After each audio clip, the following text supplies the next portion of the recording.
For the past few videos, I have done triple R cards and double R cards. So it's time to talk about the unsung heroes, commons and rares. For a lot of time, people tend to forget that many of the combo pieces are actually quite cheap, like a commons and rare cards. And in fact, many of the common and rare cards are actually much better effects compared to some of the higher rarity one, as we have seen with some of the effect triggers and the PGs. Just like the last two videos, this video will be judging these cards based on 3 different criteria. The first one is how well it does its role. Second is its splashability into the deck that is not intended for.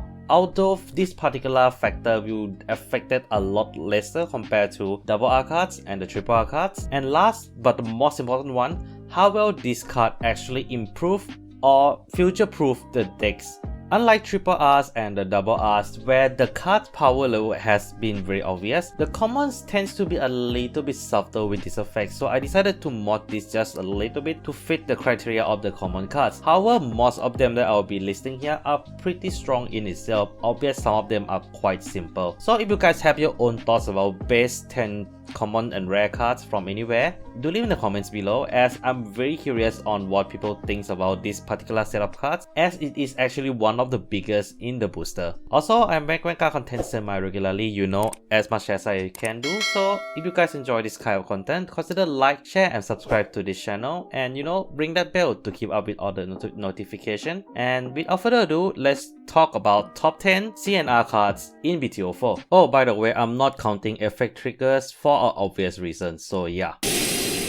This card might be a surprise because it's currently not really supporting any deck, like none of the deck actually play this card, but I can see a lot of potential future if this card can be called very consistently, and that is Blaze Maiden, Sonya and Tonya. Yes, it's a pair because they work with each other. Sonya is on the simpler side, as it is when it is boosted by Tonya, she gets additional power, but Tonya effect is actually what make this duo shine. It has ability to actually fetch for any card that is have higher grade than your Vanguard, than your current Vanguard, if you trigger the full effect. Hey, that's pretty good. So in general, what this card actually do for you is to set up for your next turn. The only problem with this card is you need Sonya and Tonya to actually pull off, and right now there are not many cards that help to superior call grade 2 in the Dragon Empire, and because of that, that's why it's here at number 10, due to the fact that it's lacking pieces to actually make the combo consistent. However, the moment this combo became consistent though, this is actually gonna be really good, as you technically can use in any Dragon Empire decks that is currently available or will be available in the short future. Synergy. So I think this card will be very strong in the future, provided there's a deck that can actually make full use of it. Number 9 is actually a very useful card, which only hold back by the fact that it does have a very iffy condition to pull it off, and for some reason it doesn't want us to call its name. And yes, I'm talking about Desire Devil Yada. Ha! Gay! Okay, I mean Yada. So for this card in particular, it's actually pretty good because not only it does help to soul charge, it also helps to set up for next turn persona right for a soul heavy deck, provided there is a card with the same name as a Vanguard wait into the soul during this turn. Nice. And technically it's actually pretty good. However, with how Overdress seems to diverge from this kind of mechanic of the persona right with the Great Force, it may be not as good because of the fact that you do need to sacrifice your drive shake to actually get this card effect. This may not be useful right now in decks like Barrow Magnus or Gridon, but if the Great Force seems to be a really useful card, then it might have more potential. For now, it's here at number 9 due to the fact that there's not a lot of use, but I do want to acknowledge how actually good this card is. Next card in this list is something from a light line that I haven't talked about a lot since the past 2 videos, and that is Office. No, he's got a point.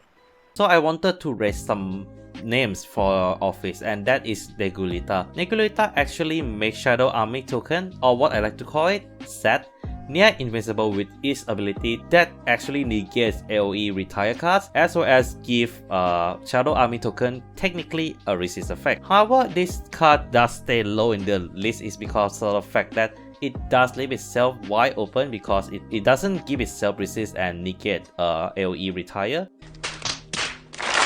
So it actually can be quite restrictive at the same time. Also, does Office still have a space in the deck? I'm not too sure, as there are many better cards that actually can run better for Negulita right now, but I can see that if Office future mechanic is revolved around the Shadow token mainly, then Negulita will definitely be really useful. Let's continue on the Office trend and talk about, in my opinion, one of the best Blitz order that has ever released in the current old dress format so far, and that is Melt in the Darkness. It's Evil Heart. It's a very solid Blitz order for Control Office, being able to essentially stop a high level attack like Bagasawa or Loronero, which usually can be unguardable, and the cost of it is actually very cheap, as it counts based on the number of Shadow token on the field and a counter blast. So overall, this card is really good, but it does have a problem of not being flexible within its own right line, as the other version of Office does retire its own Shadow token. There's a little bit of insum. You're failing on the highest level. No. Yeah. we have. Control of it does retire, but it doesn't retire as much as, like, for example, the BT04 one or the BT03 cards. In general, it is still very good, but I do think that its impact as a Blitz order is definitely noticeable, and I hope Bushiroad actually improve the Blitz order to this extent. Next in this list is by far my favorite commons in this particular booster. The only reason I leave it at number 5 is because of the fact that it can be a little bit restrictive, and that is Desire Devil Gametsu. Gametsu is quite a very good card despite the cost, as it actually can call any unit from the soul. However, it does restrict to grade 3 Gridon, which means that if the grade 4 actually came out, it may not be as useful. So a same case with Lenard. However, regardless, its effect is still very useful for setting up the combo, as he essentially can reuse any of the unit that you use previous turn. If you use the Bebestu, call out with the Gametsu next turn. If you use Goman, same thing, just do the same thing. Or even if you use Inke, which I don't run in my deck already, just call it back with Gametsu. So essentially, it helps to recycle the resource that normally you need to draw into, and that alone is really good. Synergy. And that's why I want to put him just right in the middle of the pack of this list.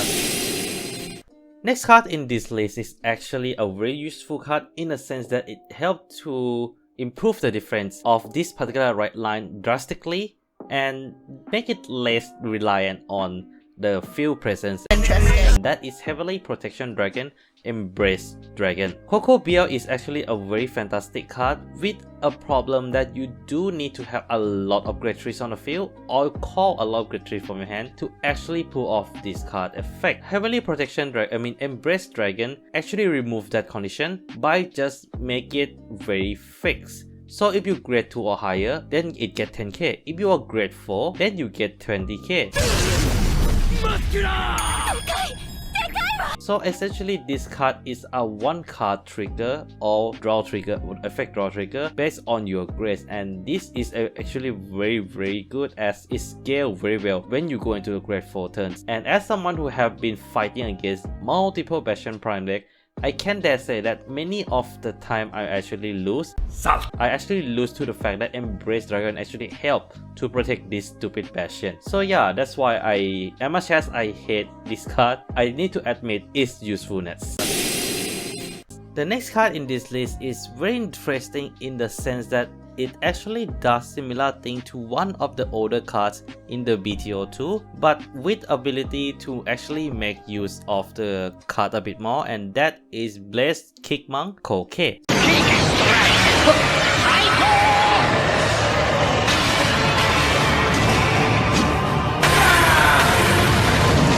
So like Tanya from BT02, he is actually very good card in the sense that he helped to enable overdress tech in the other right lines that actually can run them as long as you have some space for it, and well, you know, without being too useless, as you technically can use this card for boost. Hey, that's pretty good. However, he's still not as good as Tanya, as this card call in the same column as this unit, and because of that, it's not as good as Tanya, who actually can call the grade 0 to anywhere on the field, so it can actually take advantage of cards like Trick Moon to call him to call her back from the drop zone and just get the counter charge and all. Disappointed! Coming in number 3 is a card from a dark state. Disappointed! Yes, I know there are a lot of dark state cards in this list, but come on, I doesn't give a leeway to previous list, so please give me a break. And number 3 goes to Violet Phantasm Blazify Funju. It's a very useful soul charger in the sense that as long as you're willing to spam your field, Funju is a very powerful soul charger as she soul charge 3. Almost the same level as Pandemonium Tactics. Spicy. And it actually can be used as the Pandemonium Tactics substitute, as Soul Charge 3 and Soul Charge 4 are not that different, unless you play deck like Barrow where you need to Soul Charge a lot at once. However, I do like this card a lot in the sense that it does give 5k to Vanguard. If you have 10 or more souls, that means that you actually can make your Vanguard attack a little bit harder for the opponent to guard, especially for ironically, in the decks like Barrow Magnus, which does appreciate that a little bit of power boost to the Vanguard attack. Remember my top 10 RRR video? You should check it out as it's actually a pretty fun video to make. In 9th place, I mentioned a particular card called Prison Roaming Dragon, and calling it quite a useful card as it allows you to, as long as you have an order card, you technically can play it. Which is nice and all. What if I'm saying that there is even more generic of a card to be used? And yes, I'm talking about Corruption Usurper Dragon, or what I would like to call a Plague Doctor with a dragon body. Okay, that doesn't make sense. Gay! Usurper Dragon is a very fast free card actually, as because of the fact that its revive condition, just like Prison Dragon, activates in a drop zone, and all you need is actually placing a card that is grade 3 or higher on the Vanguard circle. So that means that you can mill this card early game and call it during your grade 3 turn. And essentially, unlike Roaming Prison where you do need running orders, this card you can just slot in if you need some grade 3 slots, and it's actually worked very well. However, I do think that this card is not as strong in the current format right now because of how simple the effect is, but I can see its potential in the future if you have a deck that actually needs something to call from the drop zone very quickly. So I wanted to highlight this card a lot because of how so easy it is to use, despite it doesn't really have a huge power gain and everything. So what is my number 1? Do you know what people has when they want something? Desire. And yes, I'm talking about Desire Magic X for number 1.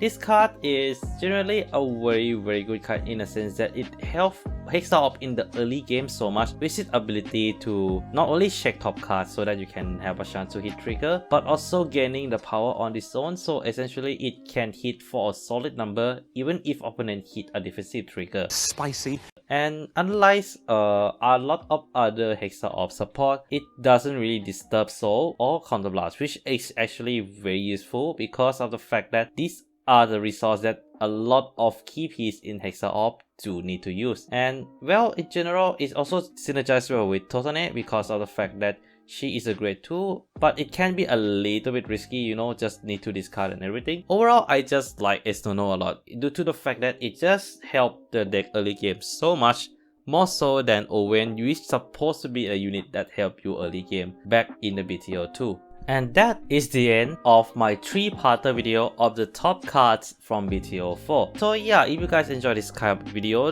do leave the comments and leave in the comments as well of what do you guys think of my list and what do you guys think of what are some of the best CnR cards in BT04 and just everything else. And yeah, that's all I have for today. And yeah, I want to go sleep now, so take care of yourself, and this is Mac Megane signing out.